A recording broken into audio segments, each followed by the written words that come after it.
Chapter 12. I had a plan.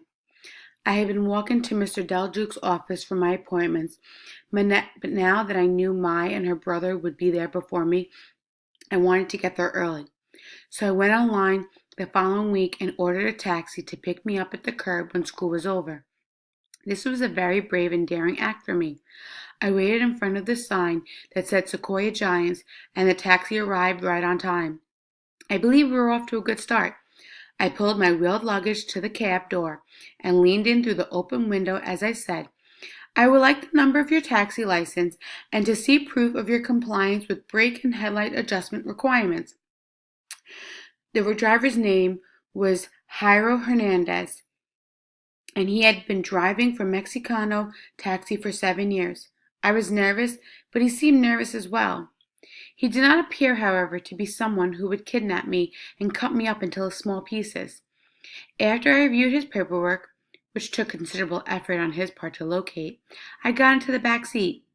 As we pulled away from the curb, he picked up his phone and his radio headset and talked to someone, maybe back in the office.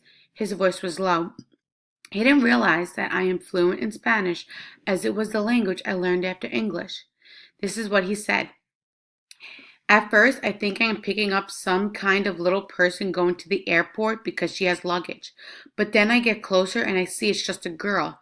I'm telling you, man, it's some kind of undercover sting operation. She asked for all my paperwork." I would have stepped on the gas and sped off, but she was leaning in through the window. This is harsh, my friend. If a kid can ambush you outside of a middle school, what's next? Two things. I had never been in a taxi before, and I had never ridden in a car with a complete stranger. I was suddenly an explorer and a risk taker. I could feel my heart pounding. It felt good. A smile spread across my face. I was on my way to see a new friend. Granted, the person in question was 2 years older than me and looked to have some anger management issues, as well as a brother who had discipline and authority problems. But no living thing is perfect. All scientists know that. When we arrived at the school district administration parking lot, I had paid the negotiated fare with the addition of an 18% tip. I felt very pleased because I had done this all myself. I looked at Jairo Hernandez right in the eye and said, "Never let someone tell you that you can't do it." And then I shut the car door. I was speaking about my own achievement, but from the look on his face, I think he believed that I was talking about him. As I came around the corner, I saw Mai sitting on the top stair outside the entrance to Dell's office. Maybe I was imagining this, but I thought the teenage girl looked happy to see me. I quickened my pace while still maintaining control of my red case with the 360-degree spinning wheel option. When I got to the trailer, I was able to say what I had been waiting all week to spring on her. "Chikao Ko Kong." She said my greeting had perfect inflection. I had learned 85 Vietnamese phrases over the last 7 days, as well as a great deal of verb conjugation. Now I tried some more of them out on her. Mai was incredibly impressed, not just that I could say these things, but also because she spent 2 weeks trying to teach a friend's mother 4 words of Vietnamese and had not succeeded. So this is effort worthy. The time flew by. We conversed at first in English and then in bits of Vietnamese. I usually found so-called small talk boring.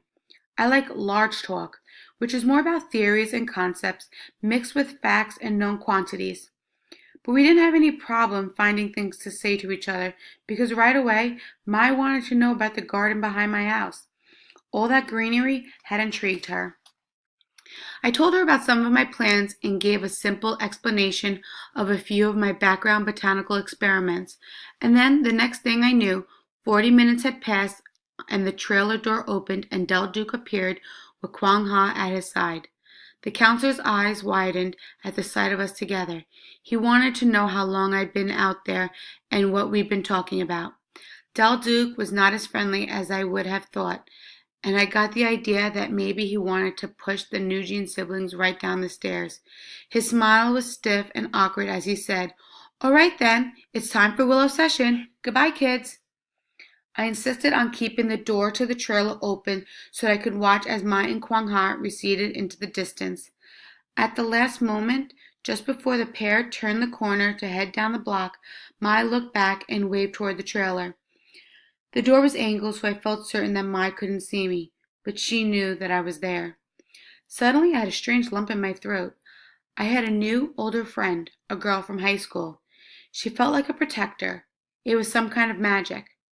I settled into the chair and listened to Del Duke. Today, I wasn't going to take tests. He said that we were going back to word games. This time, he would say an industry, and I would say long-term or short-term projected financial growth. I explained to him before we started that I had very little knowledge on economics.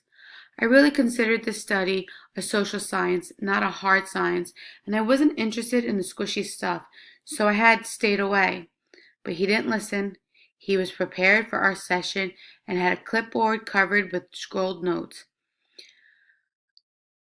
I could read upside down pretty easily, and I saw right away that he lacked organization of any kind.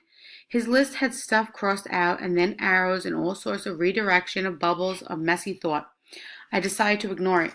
The first thing he said was pharmaceutical companies.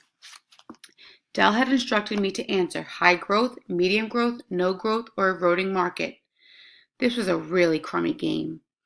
I thought that pharmaceutical companies were probably always growing because more medications were constantly being developed and the field of medicine was so rapidly advancing. That was just a fact. So the answer would have to be high growth, especially with the aging population. But I said eroding market because I decided that I wanted to play the opposite game.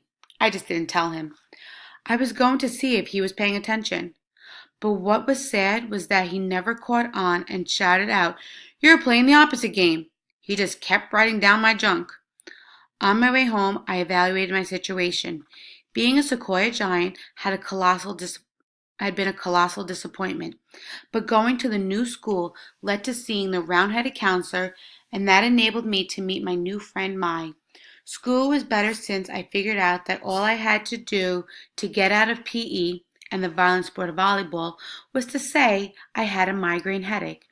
I claimed that I was going blind from the pain, and I then got sent to lie down in the nurse's office. I knew that the nurse, Miss Judy, liked me because we discussed things like flu outbreaks and the statistics behind spontaneous nosebleeds.